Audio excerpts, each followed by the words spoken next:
I'm Tonia Chanel. And I'm Brandi Styles. And you're watching a special edition of Secret PK Thoughts.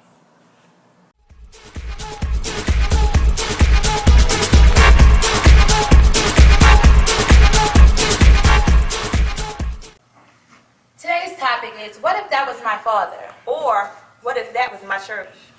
As a result of the tragedy that happened in Charleston, South Carolina, we decided to come up with the subject of what if that was my father? And what if that was my church? So Tonia, what if that was your father? I have no clue. Just the thought of it makes me shiver. Like I feel chills right now.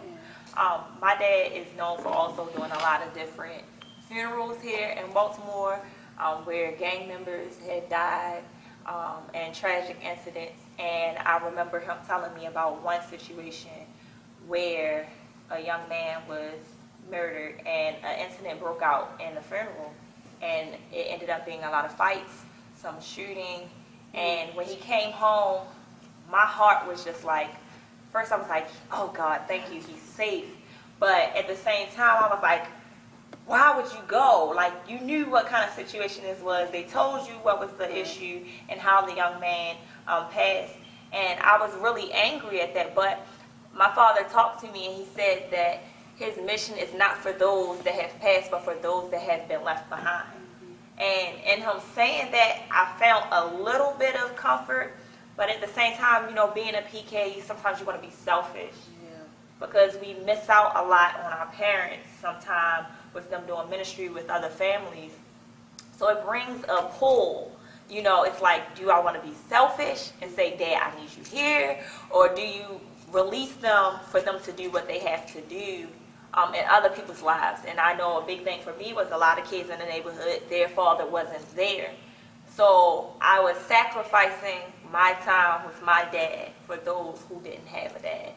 And I became understanding of it as I got older, but of course when you're younger, you don't want to hear that. You don't want to even think about it. But I still can't fathom even losing my dad in that type of situation. Yeah. But how do you feel about it? Like, what would you... Jesus, like, first, I would be heartbroken beyond to this point. Because being the fact that my father is a pastor, God uses him in a way, you know, when he's bringing forth the word of God to the people, you know, in the congregation.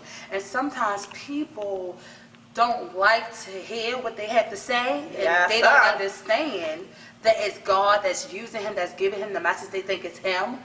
And there are times when my father, you know, because he don't hold any punches, the Lord uses him in a way where he is cutthroat. And there are times when I remember looking back, you know, when people were coming to church, especially off the street, just wondering, you know, if someone would hurt my father based upon what he's saying, not understand that it's the Spirit that is using him. Yeah.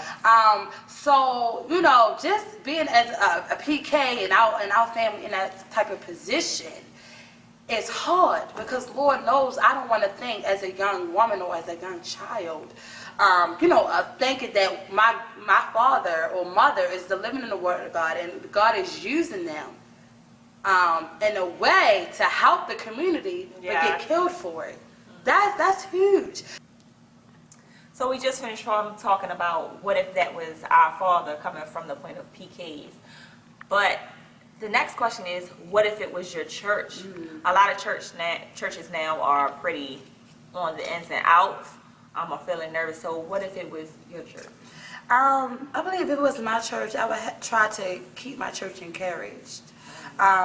Because sometimes when things happen in the physical, you know, God is definitely working on some things in the spiritual realm. Yeah. So sometimes, you know, yes, it was a devastation. You know, it's a devastation. However, we got to really come back with that word of God and pull the congregation together and really pray and fast. And, you know, you don't know what God has in store because He is the finisher. He knows the complete story. Even though sometimes we might be upset and we even might be afraid to even come back to church, you know, that next day or in a couple couple days to even worship him. But we have to remember who we are and whose we are, because he is the ultimate author of it all. Yes, he is. I like that. That was Yes. good. You was preaching right there for a second. Come on, church. Holy Ghost power. Yeah. You know. But you know, a lot of people are getting paranoid. But you know what? I notice church people sometimes get paranoid over anything and everything. Alcoholic comes into church and everybody like, Yeah. you know, somebody come in talking to themselves, everybody. Yeah. You know, and it's not even necessary, because the fact of the matter is, these are the same self-spirits that were spoken of in the Word. Yes. That was spoken of in the Bible. So it's nothing new. The Bible says there's nothing new under the sun. So it's the same self-spirit that's being driven again in this day and time. And like you said, we have to encourage one another. We need to speak to one another. Speak life into the congregation. Speak life into the sisters that are downtrodden. Speak life into those on the street, because to tell the truth, should I head flip a little bit?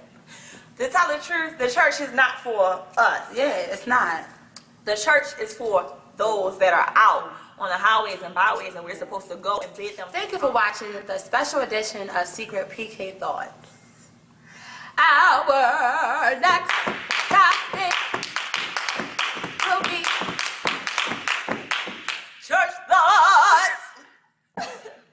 Holy church thoughts. Wait. Flag on the plate. What is a church thought? Church thoughts. Let me tell you. Church thoughts are those Jezebels. Jesus. Those Peninas. What's the Peninas? I'm going to have to look it up. Those scandalous ones. Lord. Those evangelists with the too short skirts. Jesus. Those front row. Front row with the mini skirts. Those who expose it all for Jesus under the robe. Under the robe. Not babes. Are they babes? Some of them. Girl, some of them be in the church for 50 That's years. what I'm saying. Season. And all their baby fathers deacons. Jesus. Season Shondo. Season that. Season that. I like it. Season that. Those are the ones that know how to put the lid. You know what? I can't. Listen, you just gotta tune in, okay? So we'll see you soon. Church thoughts.